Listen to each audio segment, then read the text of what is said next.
শুনছেন ডিজিটাল দুষ্টুমি audio story. নমস্কার, ডিজিটাল দুষ্টুমিতে আজকের গল্প হলো সুকুমার রায়ের লেখা নাপিত পণ্ডিত। তিনি ছিলেন ছোটদের জনপ্রিয় লেখক। তিনি ছোটদের মনোরঞ্জনের জন্য প্রায় অফুরন্ত গল্পের ভাণ্ডার তৈরি করে গেছেন। তার লেখা হাসির এবং মজার গল্পের মধ্যে এক বিখ্যাত চরিত্র হলো পাগলা দাশু। এই গল্পটি নেওয়া হয়েছে সুকুমার রায়ের গল্প সমগ্র বইটি থেকে। এই গল্পের প্রধান চরিত্র হল বাগদাদ শহরে এক ধনীর ছেলে এবং নাপিত। শুরু হচ্ছে নাপিত পণ্ডিত।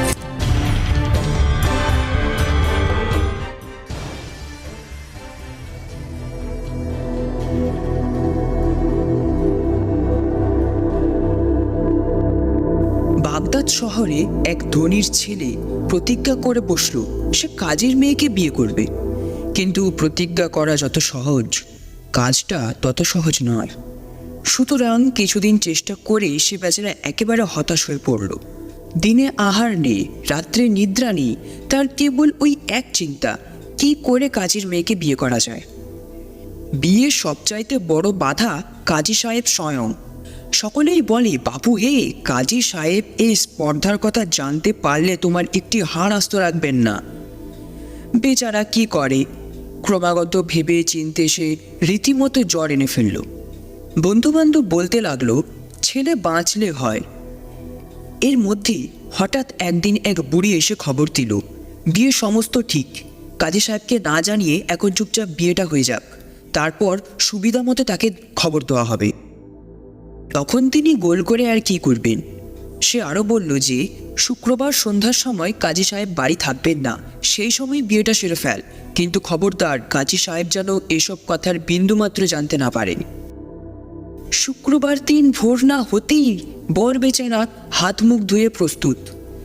সন্ধ্যা পর্যন্ত তার আর সবুজ হয় না। দুপুর না হতেই সে চাকরকে ডেকে বলল, একটা নাপিত ডেকে আন, এখন থেকে পরিষ্কার পরিচ্ছন্ন হয়ে থাকি। চাকর তাড়াতাড়ি কোথা থেকে এক নাপিত এনে হাজির করল।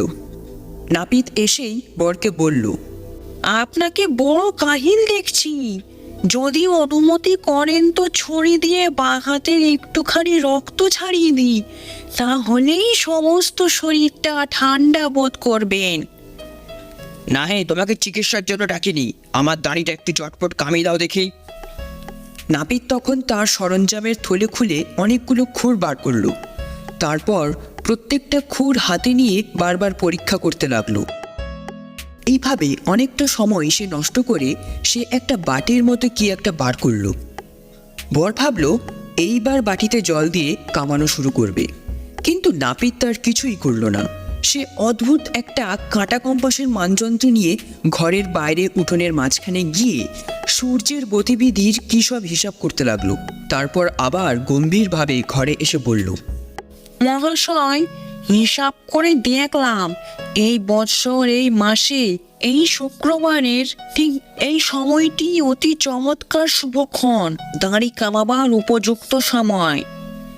কিন্তু আজ মঙ্গল বুধ গ্রহ সংযোগ হওয়াতে আপনার কিছু বিপদের সম্ভাবনা দেখছি। কাজের সময় এরকম বকবক করলে কার না রাগ হয়। বিবাহার্থী ছেলেটি রেগে বলল, বাপু হে, তোমাকে কি বক্তৃতা শোনাবার জন্য নাকি জ্যোতিষ গণনার জন্য ডাকা হয়েছে? কামাতে এসেছো, কামিয়ে যাও। কিন্তু নাপিত ছাড়বার পাত্রই নয়। সে অভিমান করে বলল, মশাই, এরকম অন্যায় রাগ আপনার শোভা পায় না। আপনি জানেন আমি কে? আপনি কি জানেন যে বাগদাদ শহরে আমার মতো দ্বিতীয় আর কেউ নাই? আমার গুণের কথা শুনবেন।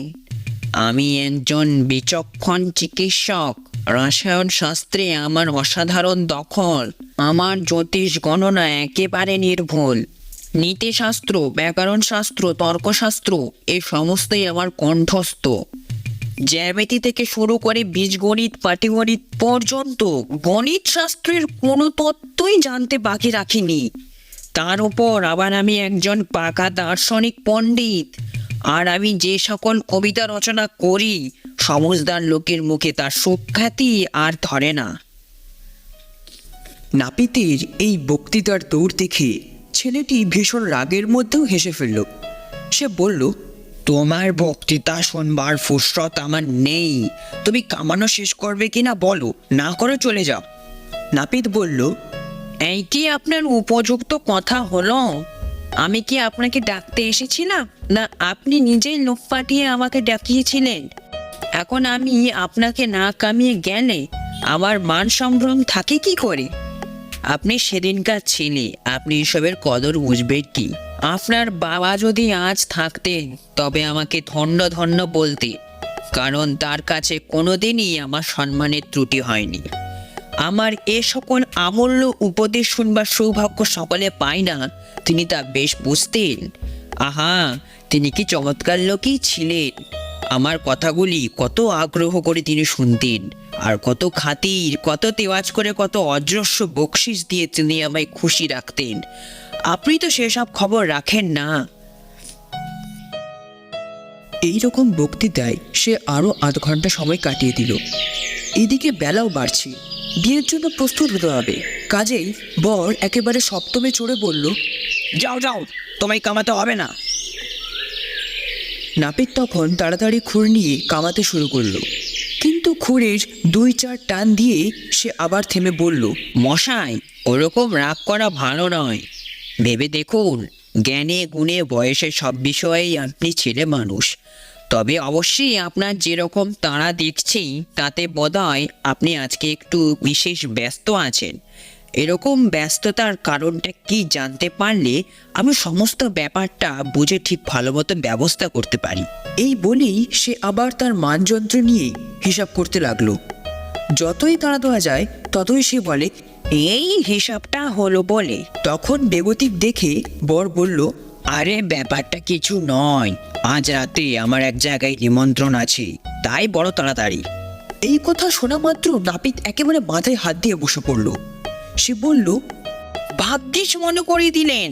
আমার বাড়িতেও যে আজ 6 জন লোককে নেমন্তন্ন করে এসেছি, তাদের জন্য তো কোনো রকম বন্দোবস্ত করে আসিনি। এখন মনে করুন, মাংস কিনতে হবে, রাঁধবার ব্যবস্থা করতে হবে, মিঠাই আনতে হবে। কখন বা এসব করি, আর কখনই বা আপনাকে কামায়? বর দেখল আবার বেগতিক। সে নিরুপায় হয়ে বলল, দোহাই তোমার, আর আমায় ঘাঁটিও না।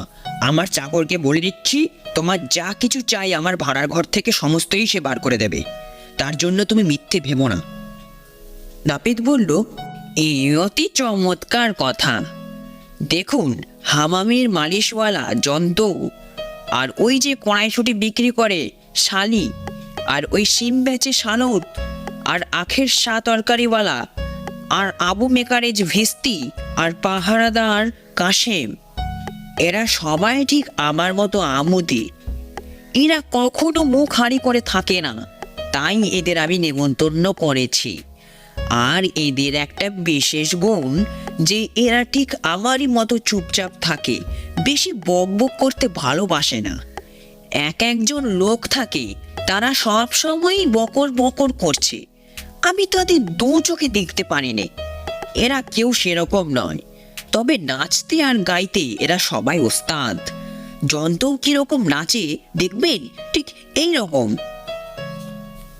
এই বলে সে অদ্ভুত ভঙ্গিতে নৃত্য আর বিকট সুরে গান করতে লাগলো। কেবল তাই নয়, ওই 6 জন বন্ধুর মধ্যে প্রত্যেকে কিরকম নাচে ও গায় তার নকল দেখিয়ে তবে সে ছাড়ল। তারপর হঠাৎ সে খুরটুর ফেলে ভাড়ার ঘরে চাকরের কাছে তার নিমন্ত্রণের ফর্দ দিতে ছুটল। বর ততক্ষণে আধ কামানো অবস্থায় ক্ষেপে পাগলের মতো হচ্ছে, কিন্তু নাপিত তার কথায় কানও দেয় না। সে গম্ভীরভাবে ঘরের হাঁস, মুরগি, তরকারি, হালুয়া, মিঠাই সব বেছে বেছে পছন্দ করতে লাগলো।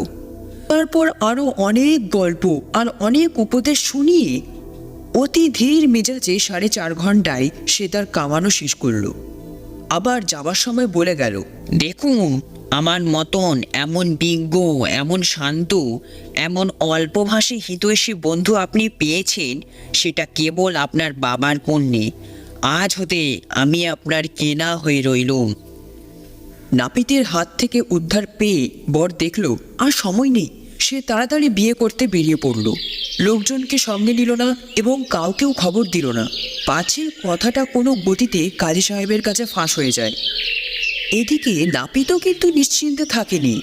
সে কেবল ভাবছে, না জানি সে কি রকম নেমন্তন্ন যার জন্য সে এমন ব্যস্ত যে আমার ভালো ভালো কথাগুলো পর্যন্ত শুনতে চায় না।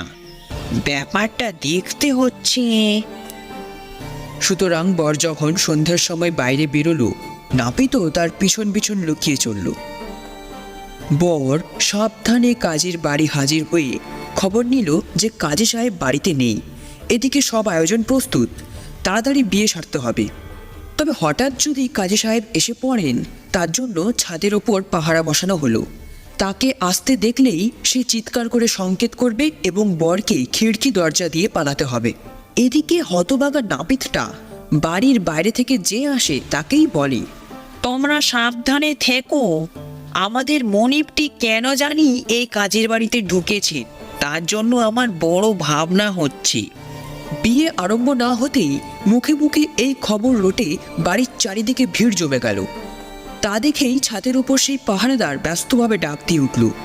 আর কোথায় যায়, তার গলার আওয়াজ পাওয়া মাত্র, কে আছিস রে, আমার মনিবকে মেরে ফেললে রে বলে নাপিত হায় হায় শব্দে নিজের চুলদাড়ি ছিঁড়তে লাগলো।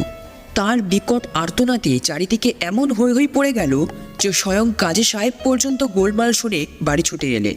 সকলেই বলে, ব্যাপার কি? নাপিত বলল, আর ব্যাপার কি, ওই লক্ষ্মী ছাড়া কাজী নিশ্চয়ই আমার মনিবকে মেরে ফেলেছে। তখন মারো মারো করে সকলে কাজীর বাড়িতে ঢুকলো। বর বেচারা পালাবার পথ না পেয়ে ভয়ে ও লজ্জায় একটা সিন্দুকের মধ্যে লুকিয়েছিল। নাপিত সেই হাজার লোকের মাঝখানে সিন্দুকের ভেতর থেকে এই যে আমার মনিব বলে তাকে টেনে বার করলো। সে বেচারা এই অপমানে লজ্জিত হয়ে যতই সেখান থেকে ছুটে পালাতে যায়, নাপিত ততই তার পিছন পিছন ছুটতে থাকে আর বলে, আরে মশাই, পালান কেন? কাজী সাহেবকে ভয় কিসের? আরে মশাই, থামুন না। ব্যাপার দেখে চারিদিকে লোকজন হাসাহাসি ঠাট্টা তামাশা করতে লাগলো। কাজীর মেয়েকে বিয়ে করতে গিয়ে বিয়ে তো হলোই না, মাঝখান থেকে প্রাণপণে দৌড়াতে গিয়ে হোঁচট খেয়ে বরের একটা ঠ্যাং করা হয়ে গেল। এখানেও তার দুর্দশা শেষ নয়। নাপিতটা শহরের হাটে বাজারে সর্বত্র বাহাদুরি করে বলতে লাগলো, দেখেছো ওকে কিরকম বাঁচিয়ে দিলাম, সেদিন আমি না থাকলে কি কাণ্ডটাই না হতো। কাজী সাহেব যেরকম খ্যাপা মেজাজের লোক, কখন কি করে বসতো কে জানে। যা হোক, খুব বাঁচিয়ে দিয়েছি। যে আসে তার কাছে সে এই গল্প জুড়ে দেয়। ক্রমে ছোকরাটির অবস্থা এমন হলো যে সে কাউকেও আর মুখ দেখাতে পারে না। যার সঙ্গেই দেখা হয় সেই জিজ্ঞাসা করে, ভাই কাজীর বাড়িতে তোমার কি হয়েছিল? শুনলাম ওই নাপিত না থাকলে তুমি নাকি ভারী বিপদে পড়তে। শেষটাই একদিন অন্ধকার রাত্রে বেচারা বাড়িঘর ছেড়ে বাগদাদ শহর থেকে পালিয়ে গেল এবং যাওয়ার সময় প্রতিজ্ঞা করল, এমন দূরদেশে পালাবো যেখানে ওই হতভাগা নাপিতের মুখ দেখবার যেন আর কোনো সম্ভাবনা না থাকে।